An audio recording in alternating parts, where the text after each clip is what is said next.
सभी को नमस्कार। दोस्तों, आपका एक बार फिर स्वागत है। किसान भाइयों, आज हम बात करने वाले हैं एक बहुत ही मुख्य टॉपिक पे, जिसका नाम है लाल सड़न रोग। गन्ने का लाल सड़न रोग। जी हाँ, वही रोग जिसको हम सब किसान भाई गन्ने के कैंसर के नाम से भी जानते हैं। किसान भाइयों, जो ये लाल सड़न रोग है, इसके बारे में जब मैं शुरुआत ही करूं अगर, तो दो तीन बातें आपसे मैं बिल्कुल क्लियर कट बहुत साफ साफ कहना चाहूंगा। पहली चीज तो मैं ये कहना चाहूंगा किसान भाइयों कि जब ये खड़ी फसल होती है और इसमें जब ये लाल सड़न रोग आ जाता है, जिसमें कि बहुत बाद की अवस्था की मैं बात कर रहा हूं, जब हमको पता लगता है इस रोग के बारे में, वो होती है बरसात होने के बाद, जब खेत में ऊपर से पत्तियां सूखनी शुरू होती हैं और जब हम गन्ने को बाहर से भी कभी कभी देखते हैं तो बाहर से भी जामनी सा लाल सा दिखाई देने लग जाता है। और जब हम उसको चीर के देखते हैं साफ साफ, तो साफ साफ देखते हैं कि उसमें गन्ना अंदर लाल पड़ा हुआ होता है और बीच बीच में सफेद सफेद सा भाग होता है। गलन हुई होती है उस समय, उसमें सिरके की, अल्कोहल की सी बदबू आती है और हम सब लोग पहचान लेते हैं कि ये लाल सड़न रोग है। उस समय साफ तौर पे इस चैनल के माध्यम से बताना चाहूंगा कि उसका कोई भी इलाज नहीं है, वो लाइलाज है उस समय। और इसी वजह से इसको गन्ने का कैंसर कहा जाता है। कि गन्ना केवल देखिए हमारे यहां ही नहीं हो रहा है। अगर हम गन्ने की बात करें तो शुरू के जो हम पकड़ के चले 7, 8, 10 जो देश हैं, चाहे वो बात करूं मैं ब्राजील की, हमारा जो इंडिया है, पाकिस्तान है, थाईलैंड, चाइना, यूएस है, मैक्सिको, बहुत सारे ऐसे देश हैं जहां पे, फिलीपींस है, जहां पे जो है ये गन्ने की खेती की जाती है। तो क्या सब जगह गन्ने की खेती बंद कर दी गई है? सबसे जरूरी चीज है सही जानकारी का होना। अब सही जानकारी इस रोग के विषय में यह है कि ये केवल अगर हम मान के चलेंगे कि जब हमारी फसल पे आ जाए और इस पे हम कोई जहर मार के स्प्रे करके इसका निदान कर लेंगे, तो कृपया अपने दिमाग से निकाल दीजिए। ये रोग मांगता है, जैसे कैंसर रोग मांगता है ना, कि किसी विशेषज्ञ को आप दिखाते हैं तो वो कहता है आज की तारीख में, देखिए कैंसर लाइलाज नहीं है अब। जी हाँ, लेकिन आपको बहुत से ऐसे काम करने पड़ेंगे विशेषज्ञ की सलाह पे।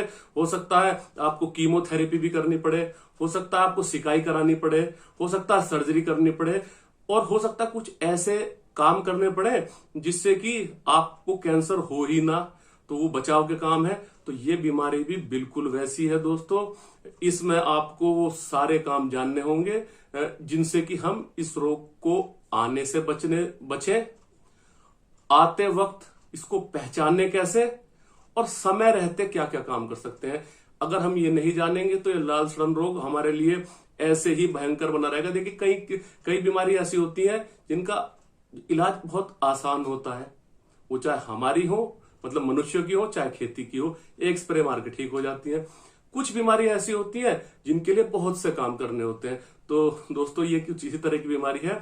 एक ये फफूंद जनित बीमारी है, कोलेटोट्राइकम जो है, फैल्केटम, एक इस फंगस का, जो मैंने थोड़ा सा, क्योंकि हालांकि ज्यादा विज्ञान में नहीं जाना चाहता, लेकिन ये इसका कॉजल ऑर्गेनिज्म है, यानी कि जिस फफूंद से ज्यादातर ये, जिसकी वजह से ये खेत में हमारे आता है। अब दूसरी बात जानने की जो सबसे मुख्य है, यहीं से ही इसका इलाज भी शुरू होता है। यानी कि ये प्राइमरी जो सोर्स है, पहली बार आपके खेत में जो ये घुसेगा, वो घुसेगा बीज से। तो प्राइमरी तौर पे इसको एक बीज जनित बीमारी मान सकते हैं। यानी कि सबसे बचाव के जो कारण इसके बनेंगे, वो 2-3 कारण बनेंगे। उन पे आप बिल्कुल समझ लीजिए कि बाद में मत सोचिएगा क्या करना है। सबसे पहले हमें सोचना है हमें शुरू में क्या करना है, जब रोग कहीं आसपास है ही नहीं तब क्या करना है। सबसे जरूरी चीज तो है कि जिस खेत में लाल सड़न रोग आया हो, उस खेत से हमें बीज बिल्कुल नहीं लेना है। ये आप गांठ बांध लीजिए, क्योंकि ये बीज ही अगर हमने बीमारी वाला बो दिया, क्योंकि उसकी आंखों में बैठा हुआ है फंगस, उस गन्ने के पोरियों के अंदर बैठा हुआ है फंगस, लेकिन अभी उसको टेम्परेचर, उसको जो नमी है वो पूरी नहीं मिल पा रही है, तो वो चोर की तरह चुप बैठा रहेगा। आप बीज बो देंगे, वो उस समय कुछ नहीं कहेगा।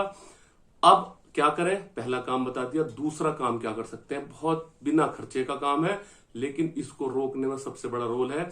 जब गन्ने का बीज कटाई आप कर रहे होते हैं, 2-3-4 हाथों से गुजरता है, काटने वाला, बोने वाला, बिल्कुल गांठ बांध लीजिए, दोनों तरफ से दोनों सिरे को देखिए, कहीं भी लालपन दिखाई दे जाए, खोखला दिखाई दे जाए, कटा फटा दिखाई दे जाए, उसको किसान भाइयों जरूर अलग कर लीजिएगा। मैंने आपको 2 बात बताई। तीसरी बात मैंने आपको थोड़े दिन पहले कहा था कि खेतों में आखिरी जुताई के समय ही ट्राइकोडर्मा का प्रयोग शुरू कर दीजिए, क्योंकि वो एक तरीके से जैविक हमारी फफूंद है और मिट्टी में पड़े हुए जो इसके बीजाणु होते हैं। हालांकि मैंने पहले भी बता रहा हूं कि प्राइमरी सोर्स इसका मिट्टी नहीं है, मिट्टी से तो बाद में जाके बनते हैं, इसके कारण शुरू में सीड ही बनेगा।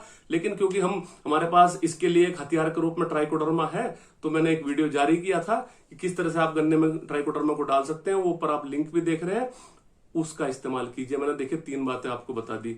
अब चौथी बात मैं आपसे ये कहता हूं कि क्यों नहीं हम बीज का शोधन करते, जब हमारे पास देखिए विकल्प। कई लोग कहते हैं कि भाई लाल सड़न रोग तो लाइलाज है। हम लाइलाज पे तो बात कर रहे हैं, वैज्ञानिकों ने तो साफ साफ संतुति दे रखी है कि लाइलाज नहीं है। अगर आपके खेत में आ गया है तो आप जो है 1-2 साल के लिए उस खेत में बीज ना बोएं, क्योंकि वो जो जामन पड़ा हुआ है, जो उसके बीजाणु पड़े हुए हैं, उनको जब खाना ही नहीं मिलेगा, उनको गन्ना ही नहीं मिलेगा 1 साल, उसकी जगह आपने धान ले लिया या कोई ऐसी फसल ले ली जिसमें वो जो बीमारी आती ही नहीं है, तो वो अपने आप ही उस खेत से खत्म हो जाएगा। लेकिन हम वो करना नहीं चाहते, हम कर नहीं सकते, हमारी परिस्थिति गन्ने को छोड़ने की नहीं है, इस वजह से वो हम काम कर नहीं रहे। नहीं तो ये लाइलाज नहीं है, हो सकता है सही हो जाएगा, तो आप 1 साल बाद, उसमें 2 साल बाद फिर दोबारा से गन्ना बो दीजिए। इस दौरान उसको रेस्ट दे दीजिए, गहरी जुताइयां करिए उस खेत में, जिससे कि उसके सारे बीजाणु जो है ऊपर आ जाए। लेकिन हम ये सब कर सकते हैं, तो जरूर तौर पे हम इसको हटा लेंगे। बहरहाल हम आगे चलते हैं। अगर हम ऐसा नहीं भी कर पाते हैं तो फिर हमारी मजबूरी है किसान भाइयों, बीज का शोधन आप अवश्य कीजिए।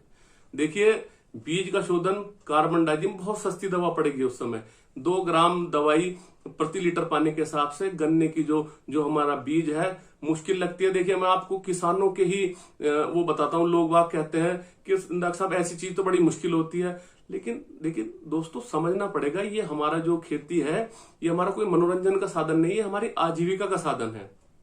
तो यानी कि रोजगार का, हमारे जो बच्चों के खर्चे हैं वो इससे चलते हैं।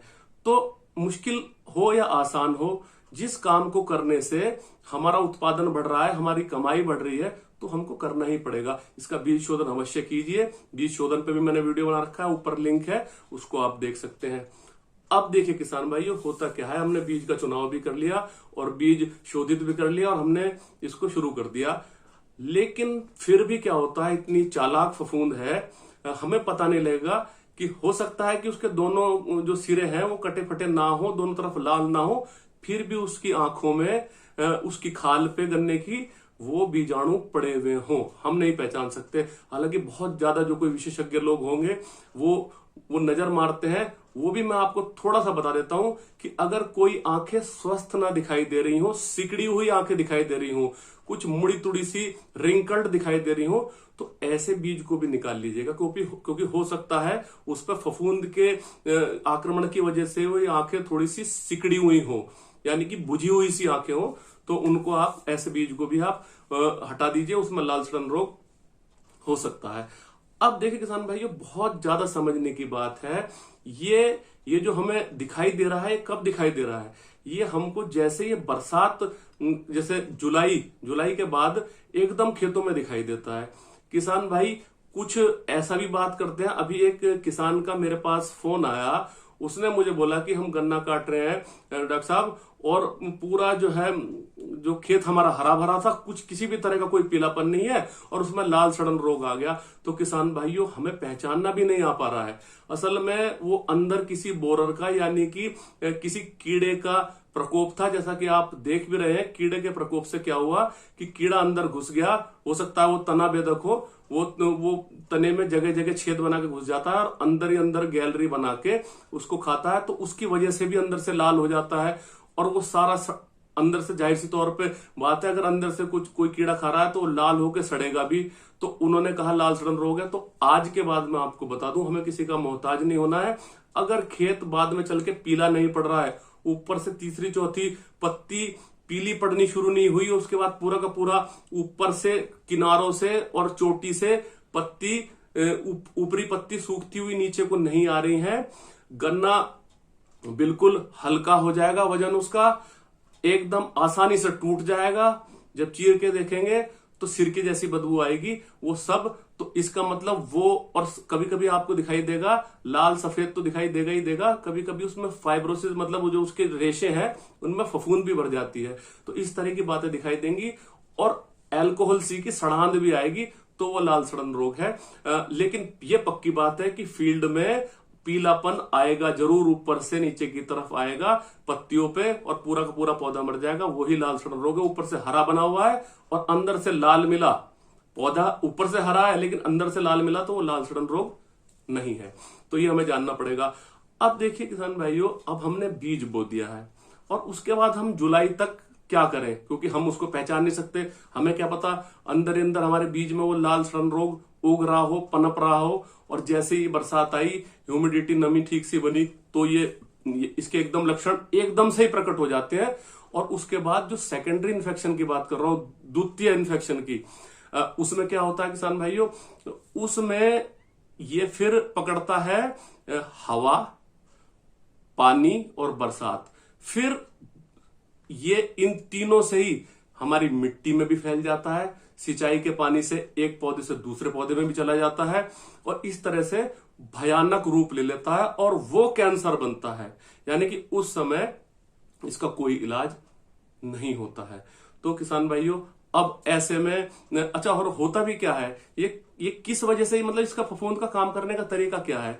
देखिए, जो फफूंद है ये कुछ ऐसी एंजाइम बनाती है जिससे कि जो हमारी चीनी की मात्रा है गन्ने में, जो सुक्रोज बन रहा है, उस पे ये इन्वर्टेज नाम का एक एंजाइम होता है जो इसको ग्लूकोज और अल्कोहल में तोड़ देता है। यानी कि मोलेसेस, शीरे की मात्रा ज्यादा बन जाती है और गन्ना बिल्कुल वजन में हल्का हो जाता है, और जो है मिलेबल, जो उसमें चीनी जो पड़ती चीनी के निकालने की बिल्कुल खत्म हो जाती है, ना के बराबर हो जाती है, पूरे के पूरे खेत को भी ले डूबता है। तो ऐसे में किसान भाइयों क्या होगा कि वो जो हमारी पूरे साल की जो मेहनत है आखिर में जाकर चौपट हो जाती है। तो मैं फिर कहूंगा, जरूरी जानकारी अगर आप तक नहीं पहुंची, सही जानकारी का होना मेरे लिए भी जरूरी है और आपके लिए भी। अभी मैंने आपको एक मोटी मोटी जानकारी इसकी दी कि इसके लक्षण क्या होते हैं और शुरुआती स्तर पे आप क्या काम कर सकते हैं बीज बोने तक। वीडियो क्योंकि लंबा हो चला है, इस वीडियो को आप देखिए और बैक टू बैक बहुत जल्दी ही, हो सकता है कल ही, मैं इसका सेकंड पार्ट बनाऊंगा जिसमें मैं आपसे बहुत मुख्य कुछ ऐसी बातें करूंगा जो हमें इस रोग से लड़ने के लिए लाभकारी सिद्ध हो सकती है, जितनी मेरे पास जानकारी है। इसके साथ साथ मैं इस वीडियो में एक बात और करता चलूं जो भी बहुत ही इंपॉर्टेंट है। देखिए, कई किसानों के मेरे पास फोन आ रहे हैं और वो कहते हैं कि डॉक्टर साहब हम कंफ्यूज होते हैं, यूट्यूब पे बहुत से लोग जानकारी दे रहे हैं, तो ऐसे में आप कहते हैं सही जानकारी जरूरी है, तो हम किस जानकारी को सही माने। तो देखिए किसान भाइयों, जितने भी यूट्यूब पे जो चैनल चल रहे हैं या जो बना रहे हैं, सबसे पहले तो मैं सभी का सम्मान करता हूं, क्योंकि कोई भी आदमी अगर कुछ समय निकाल के आपको कोई जानकारी दे रहा है तो निश्चित तौर पे वो कहीं ना कहीं किसानों का हित चाहता है, किसानों से जुड़ा हुआ है, चाहे उसकी वो खुद की खेतीबाड़ी हो, चाहे कोई वैज्ञानिक हो, और चाहे कोई कंपनी वाला हो जो तरह तरह के उत्पाद बना रहे हैं। तो देखिए, अगर कोई वैज्ञानिक किसी कृषि विभाग से जुड़ा हुआ या किसी गन्ना संस्थान से जुड़ा हुआ या किसी भी खेती से जुड़ा हुआ कोई ऐसा वैज्ञानिक है जो यूट्यूब पे एक्टिव है, तो वो तो वैज्ञानिक तरीके से जो भी होंगे वो आपको बताएगा, उसको आप जरूर देखिए। दूसरे तरह के लोग मैं देखता हूं, जो यूट्यूब पे देखता हूं मैं, कि कुछ ऐसे किसान हैं, कुछ ऐसे लोग हैं जो इस तरह की जो जानकारी है उसको अपने खेत पे करके देखते हैं और वो जानकारी आपसे साझा करते हैं कि भाई इस जानकारी को हमने करके देखा तो हमें ये फायदा हुआ, हमें ये नुकसान हुआ। तो ऐसी जानकारी भी वो शेयर कर रहे हैं, तो आपके लिए लाभप्रद है, भाई आप देख सकते हैं। तीसरे तरह के जो लोग मैं देखता हूं कि भाई जैसे किसी कंपनी के उत्पाद है, कोई नया प्रोडक्ट मार्केट में आया, कोई नया फफूंदनाशक मार्केट में आया, तो वो आपको जानकारी उपलब्ध कराते हैं कि ये इस रोग के लिए। वो जानकारी भी आपको होनी चाहिए, क्योंकि ये उत्पाद आपके खेत में काम आने वाले हैं, तो इनके बारे में आपको जानकारी रखनी चाहिए।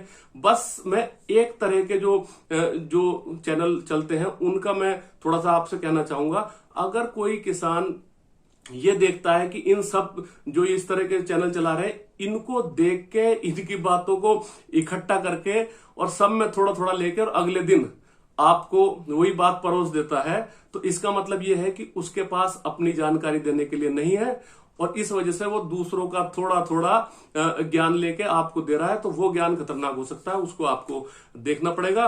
तो किसान भाइयों, मैं जल्दी ही एक नया वीडियो लेके, जिसमें कि रेड रोड की चर्चा जारी रहेगी। हो सकता है ये चर्चा लंबी है, मुझे तीसरा भाग भी बनाना पड़े, लेकिन निश्चित तौर पे हम सारी बातें करेंगे तो हमें जरूर लाभ होगा। जल्दी ही मिलता हूं, जब तक के लिए जय हिंद, जय भारत।